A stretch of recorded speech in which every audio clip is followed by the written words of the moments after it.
Dundalk TV is back speaking with Adam about the rat problem, and there has been a couple of people very concerned about the fines going on with the trash cans, $300 fines if there wasn't a lid on it.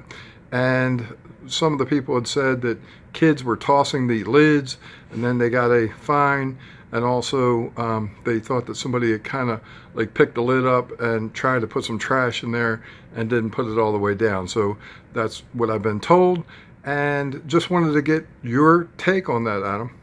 Sure. Yeah. So a lot of times it gets confused. It gets confusing as far as the way what we're citing for the county code. It's not actually not having a lid on your can. It's actually storing garbage in a container without having a lid. So an empty can in a yard is not something that you're going to be cited for. But when you have your garbage and the garbage is being stored in the can must have a lid on it at all times, even when it goes out for trash pickup. So that's what the inspectors are out looking for during their sweeps or their routine inspections that they have from complaints, is the way that your trash is being stored. Okay, what about the black bags and the white bags? I do see people putting them out that way. I know that's wrong, but I'm getting you to let them know that it's wrong. So it goes back to the same thing. Anytime you have garbage that comes out of your home or wherever it comes from, it has to go into a container, and that container has to have a tight-fitting lid. So even when trash men are coming the night before, people tend to put their trash out. You can't just put the bag out on the ground, or whether it's a white bag, black bag, whatever it might be. It has to go in a container with a lid.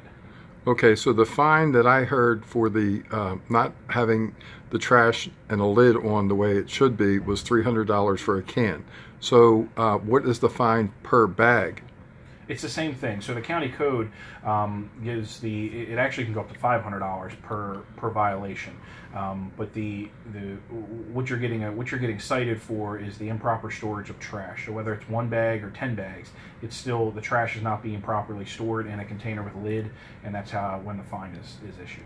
Okay, so if it was 10 bags, you might be cited $500. It wouldn't be $300 per bag. Is that what you're saying? No, I mean right now, our citations on our sweeps, we issue citations in the amount of $300 for the violation. So if it's 10 bags, if it's 1 bag, if it's just a can, doesn't have a lid on it, it's still only $300. Okay. Okay, well that's really important so people are clear on that, because I wasn't.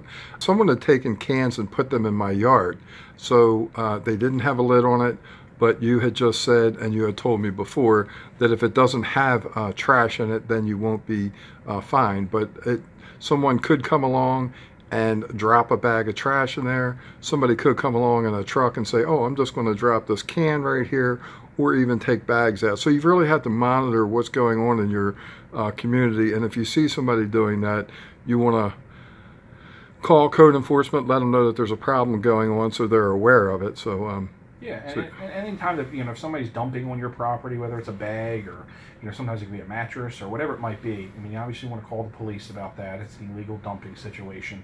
But when the guys are out, if you have cans on your property that are accessible, possibly from the alley, maybe somebody's walking up, puts a bag of trash in it. If you have them down there by your fence and it is accessible, I recommend just keeping a good eye on your property, because people do those things. If you have cans and the lids go missing, or you don't have the lids anymore, you're gonna have to go out and get new cans. But you can still use those cans. People use them for yard waste, recycling, things like that. But you definitely want to make sure that you monitor your property to make sure that people aren't putting trash on your property, whether it's in a can or just laying it there. Okay, now let's talk about the new pilot program you have going on now. Yeah, so it's a pilot program. There's 9 neighborhoods that are involved in this pilot program. There's 2 extermination companies. These companies are going into these neighborhoods for 8 weeks, and they're going through the entire neighborhood just as they were before, but they're there basically for 8 weeks. They're going into the yards, checking them for rats, rat holes. If they find a rat hole in the property, it's kind of the same process as before. If they find the rat hole in the property, they're going to treat it, and they're going to put a red ribbon on your back gate. If they don't find a rat hole in the property and there's nothing to treat, then they're going to go ahead and put a green ribbon. Some of the issues we've run into before is people, or the exterminators not being able to get into certain addresses into their yards. The gate might be locked, dogs might be out. So one of the new parts of this program is the exterminators have it's like a "sorry we missed you" door hanger or sticker that'll be left on the front door with a date that they're coming back, so people can make arrangements for their dogs or animals to be inside, for their gates to be unlocked.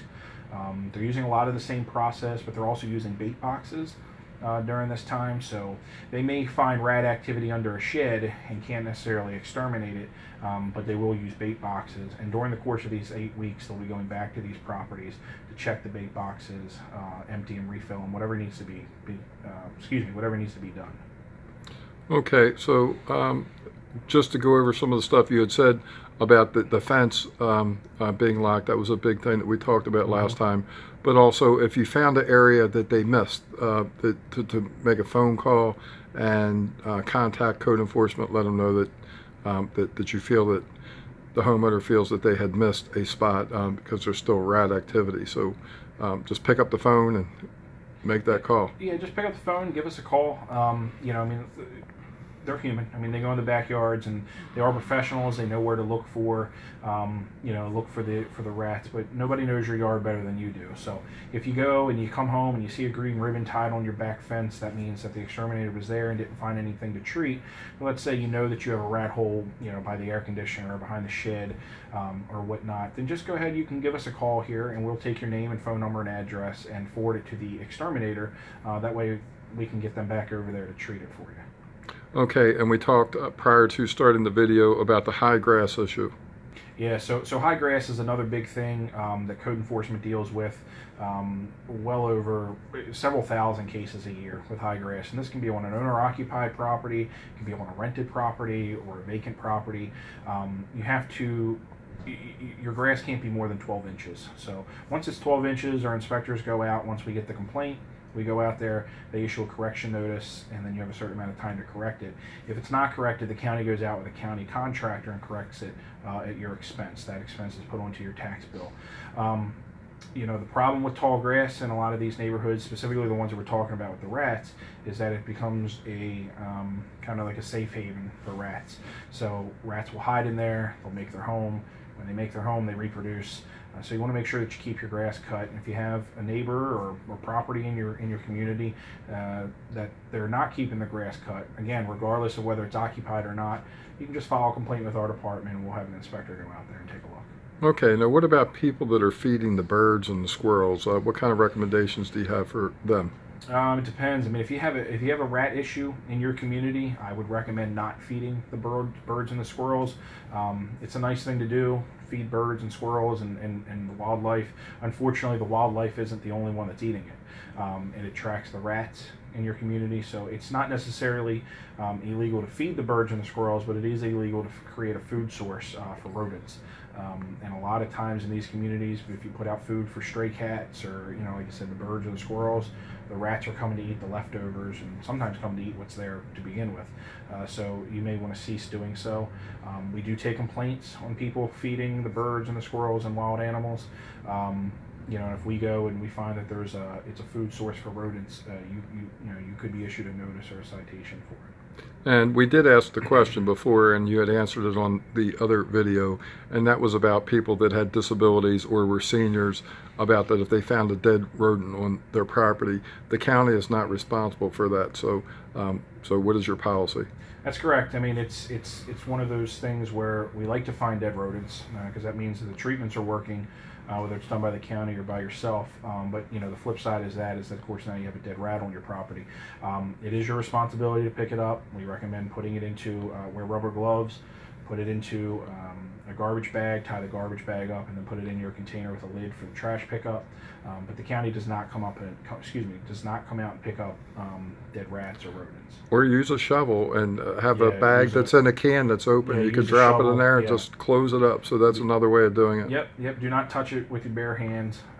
You know, make sure that you have gloves and to wear a shovel, and then put it in a bag, tie the bag up, and throw it away for trash pickup. Okay, and in my particular situation, I did have a problem in the front yard, and since they've come out, I don't have a problem there any longer. So thank you very much to Baltimore County, and also to Adam for doing another interview. Yep, not a problem, anytime.